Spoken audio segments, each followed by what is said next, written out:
Hey guys, this week's video is dedicated to all our brothers and sisters in the land of Israel. Next week is First Dish Friday. We're doing a special summer edition First Friday, so if you haven't signed up yet, please do come join us. I hope your Shavuos was beautiful. We had a beautiful outdoor Shavuos and reading of the Ten Commandments at YJP.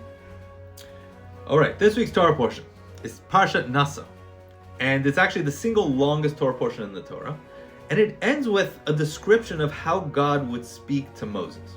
It would take place in the sanctuary, in the Mishkan, within the Holy of Holies, from the Ark, which contained the Luchot, the tablets. That's where God's voice would emanate from, and that's what Moses heard.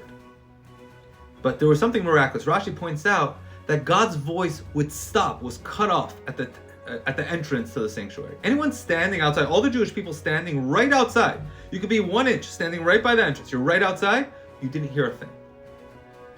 It was miraculous. And God's voice was booming. It was at the same decibel level as when God gave the Torah at Mount Sinai, when over 2 million people heard the giving of the Torah. But miraculously, the voice was cut off at the entrance. Why? Jewish mysticism says that this was necessary.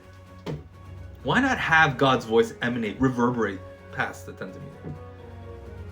Because then we wouldn't have free will. Foundational and fundamental to Jewish belief is God wants His voice, His message, His mission to be brought into this world through our work, through free will. Through our work, we take an opaque world where God is hidden and we make it more transparent so that we can see and hear God's voice.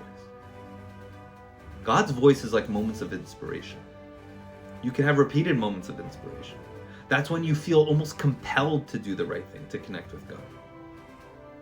But God, if that reverberated throughout the world, then what choice would we have? We would lose all free will. We would be compelled to do what needed to be done. God already has angels. That's not what He was searching for. He wanted a world where humans, with free will, with free choice, chose and overcame the obstacles and distractions and challenges to do the right thing.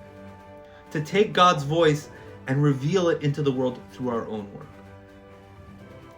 We got our work cut out for us. Shabbat Shalom to making this world a little more transparent, to taking that which is around us and revealing God's voice within it. Shabbat Shalom.